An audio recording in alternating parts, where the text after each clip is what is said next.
Which brands make good shirts that are worth your money? In order to determine this, you have to understand what goes into making a shirt. And we're going to break this down over 5 chapters so that you can evaluate it for yourself the next time you're in the market for a new shirt. First, we have the seams. Serging is unacceptable for anything that costs $50 or more. Double needle stitching is fine, but you should expect more from a shirt that comes from a premium or luxury brand. It's really the bare minimum. Now, what you want is single needle stitching. It takes time and skill to execute, which in turn means it's costly on the production side for the brand. Next up, we have stitch density. That again comes down to the skill and time that the brand wants to commit to finish a garment.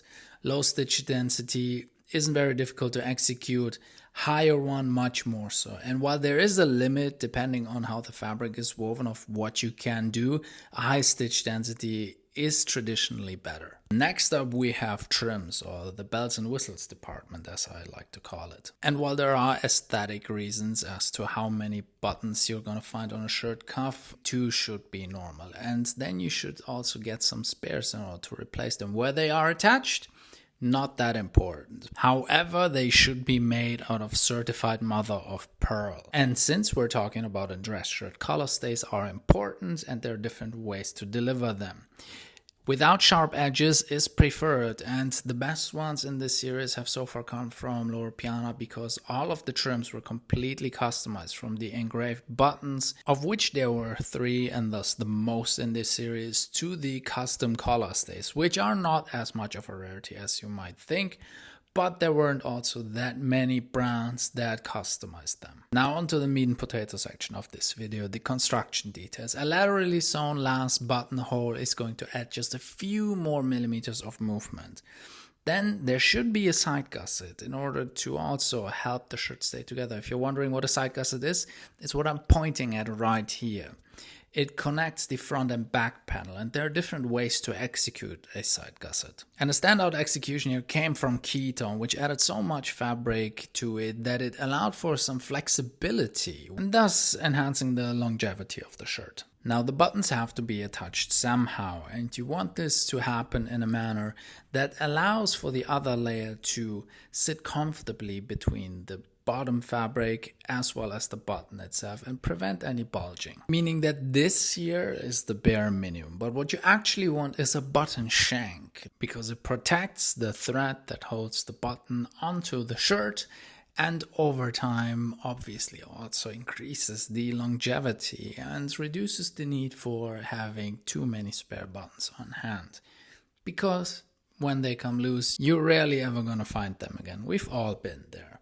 Now there is a step above the traditional button shank that is sewn by hand, and that is an Ascolite button shank. That is a special machine that uses proprietary threads and seals the button shank. Then we move over to the sleeve attachment, and what you're seeing here is the most common way to attach the sleeve to the body. It's not ideal, and when this is done in one piece, this is obviously also very desirable according to some brands. But what you want is a manica sposata or scartomanica, which is an offset seam between the two. It adds more comfort and reduces the stress on the seam. So we're moving further up the shoulder onto the spalla camicia, the shirt shoulder. That's this little ruffling that you see here.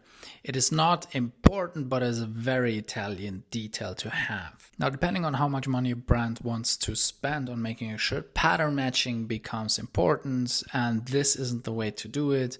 It's much cleaner on this Barber shirt, for example. And then there is another decorative but rather wasteful feature, and that is a one-piece collar that you're also only going to find on premium and luxury shirts. Now, speaking of luxury, handwork is always lauded as the pinnacle of tailoring, shirt making, and fashion in general. Now, the drawback here is that the human hand is not as precise as a machine. So you can make a good shirt without any handwork, and that's also reflected in the scoring. Nevertheless, let's take a look at some great examples of handwork. And then we start with hand-attached buttons that you can spot in the sewing pattern, as well as bar tags on the cuffs, or even entirely hand-sewn cuffs, like on this 100 Hands shirt here. Now, moving on to the collar, you can see here an exposed Double needle stitching, not very flattering when worn so close to the skin. Ketone, on the other hand, does it much better with a completely hand attention, hand sewn collar.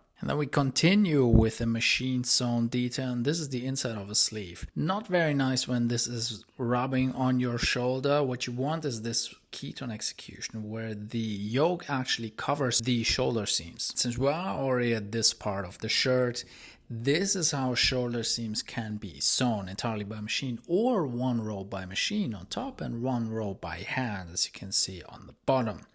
Much neater.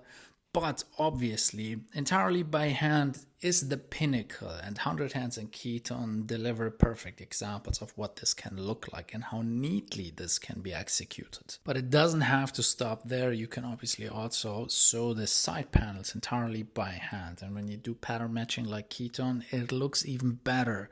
100 Hands does the same thing, and they both do it to the front placket too. The buttonholes themselves are always a nice decorative element when they have been sewn by hand. There's no practical feature to do this or any benefit to the wearer. But where does this leave us? No brand got the perfect 25 out of 25 points. And that is okay, because there are so many different decisions that go into making a shirt, as you have seen by now, that every brand will take a step in a different direction at some point during that decision-making process. There is, however, a baseline score for what makes a good shirt, and that is 11 points, and quite a few brands achieved that.